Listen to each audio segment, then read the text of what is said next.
ঠিক, সেটা সঠিক না। এটা হচ্ছে ছোট লোকই মন মানসিকতা। আমি যে নাভির উপরে হাত বাঁধে আমারটাই সহি, আর একজন যে নাভির উপরে হাত বাঁধে না তারটা ভুল, তার নামাজই হয় না, এটাও ছোট লোকই মন মানসিকতা। ইসলাম সম্পর্কে তার গবেষণা কম, ইসলাম সম্পর্কে তার ধারণা কম, এই জন্য তারা এই চিন্তা করি। কেউ যদি হাত নাও বাঁধে তার নামাজ হবে না? বলেন, তারও নামাজ হয়ে যাবে। কেউ যদি হাত নাও বাঁধে, হাত ছেড়ে দিয়ে নামাজ পড়ে, তাও তার নামাজ হয়ে যাবে। এই জন্য এই সকল ছোটখাটো মতভেদ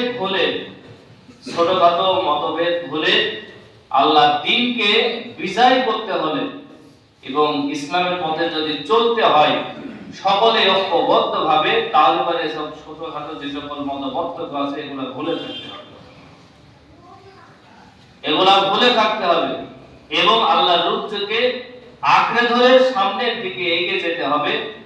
তাহলেই মানুষ সুন্দর একটি সমাজ ব্যবস্থা পাবে এবং আল্লাহর আইন প্রতিষ্ঠিত হবে সমাজে, এবং সব লোক যদি শাসন করে তাহলে গোটা জাতি শান্তিতে থাকবে। সে মুসলমান জাতি হোক, সে ইহুদি জাতি হোক, খ্রিস্টান হোক, নাসারা হোক, বৌদ্ধ হোক, সকলেই শান্তিতে থাকবে।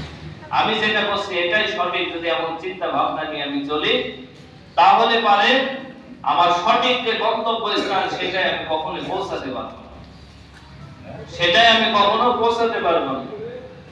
এই জন্য সর্ব অবস্থায় আমাদের মাথায় রাখা উচিত যে আমরা কখনোই কোনো জ্ঞানজাম ফ্যাসাদ এগুলার ভিতরে আমরা যাব না। সবসময় সমাধান যেটা হয় সেটা আমরা করব,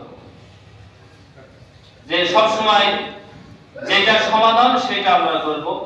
ইসলামের পথে মানুষ কিভাবে আসে সেই কাজগুলো আমরা করব, কিভাবে মানুষ আমল আলা হয়, কিভাবে মানুষ ইনসান আলা হয়, কিভাবে একজন আল্লাহ বলা মানুষ আল্লাহ বলা হয় সেই ফিকির করা, কিভাবে একটা লোক নামাজ পড়ে না তার হাতে ধরে হোক, পায়ে ধরে হোক, বুঝিয়ে হোক, আর তাকে এক কাপ চা খাইয়ে হোক, যেভাবে হোক মসজিদে আনা, যে যেভাবে কাজ করে সেটাই তার দ্বীনের